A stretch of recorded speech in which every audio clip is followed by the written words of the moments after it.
Hi everybody, I'm Latrina Patrick. Welcome to day 2 of our 90-day grant writing tutorial. You are basically going to learn how to write a grant and how to get one funded over the next 90 days. So you are having access to a 90-day grant workshop. So I'm excited about this. Now yesterday I introduced you to what a grant is. We started with the very basics and also who's eligible. Among the eligible applicants are nonprofit organizations with or without a tax-exempt status. But if you have a tax-exempt status, that means you have been given that status by the IRS. So, and the most common type of designation is a 501c3. So today we're going to break down just what that designation actually means and the other types of designations there are that are common for other nonprofit organizations. As I mentioned in day 1, there are several types of applicants eligible to receive grant funds. Those include individuals, private nonprofits, local education authorities, which are also the school districts, both private and public schools, government agencies, which can be your city, your county, or your state, coalitions, and partnerships. Let's talk about the definition of a 501c. This is a designation from the IRS that provides 29 types of nonprofit organizations with an exemption from some federal income taxes. Out of the 29 organization types under the 501c designation, the most common is the 501c3. A 501c3 nonprofit is exempt from federal income tax if it has these purposes: charitable, religious, educational, scientific, literary, testing for public safety, fosters amateur sports competition, and prevents cruelty to children or animals. So here's a look at some of the other 501c designations. Under the 501c4, you find civic leagues, social welfare organizations, and local associations of employees. 501c5 would be your labor, agricultural, and horticultural organizations. And then 501c6 would be your business leagues, chambers of commerce, real estate boards, etc.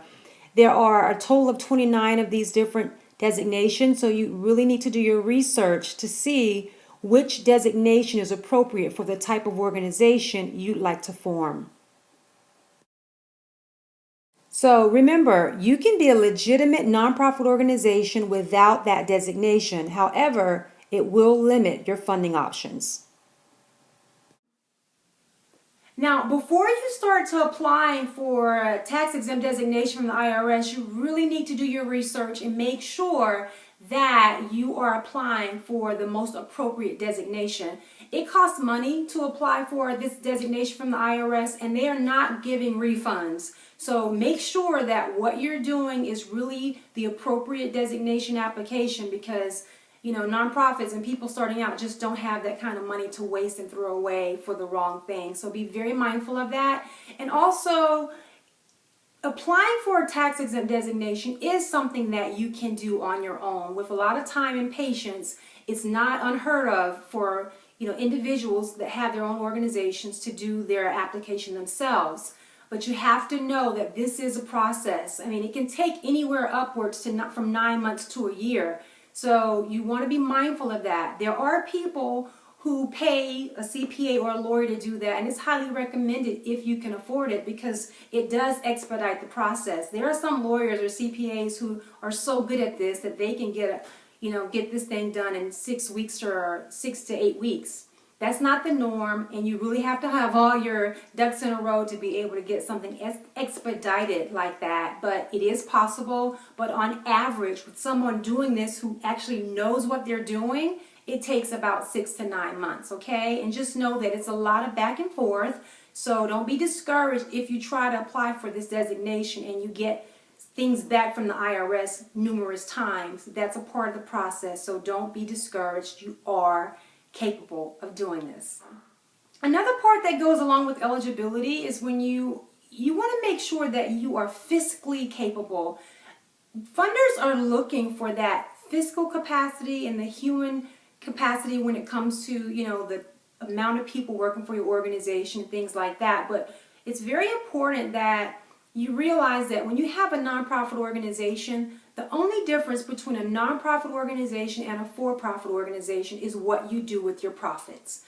So at the very basic level, nonprofit organizations have to take their profits, the revenue that they've earned, that is considered profits, and put that back into services of the organization. A for-profit organization can take that revenue or the profits they've earned and give it to their stockholders or board of directors, however they want to do that. So that's the main difference. And I also want to say that, starting a nonprofit organization is a very admirable thing to do, but you have to know that it's still a business. And so if you don't have that entrepreneurial spirit or the business acumen to run a business, it might not be the thing for you to do. And there's nothing wrong with that. There are other options. You can partner with somebody. But just know that it is a business. There are hundreds of thousands of nonprofits that are started every year in this country. And there are in the millions of how many nonprofits that actually exist. But the ones who go out of business very soon after, that number is a long and huge number as well, because people just don't understand that. It may be a nonprofit organization, but it's still a business. The business of business is business, and it doesn't change, okay? So just be mindful of that. So we've covered quite a bit today. We've talked about what it means to be a 501c3 organization. We've talked about the differences between a nonprofit organization and a for-profit organization. And we've also kind of outlined the different types of organizations that fall under the various 501c designations from the IRS. So that's quite a bit we've covered. Tomorrow we will cover what types of funders there are that's out there. I get a lot of questions from people who want to know, where can I find grant money? I have my nonprofit, I have my 501c3, where can I get money? Well, tomorrow we're going to talk about that.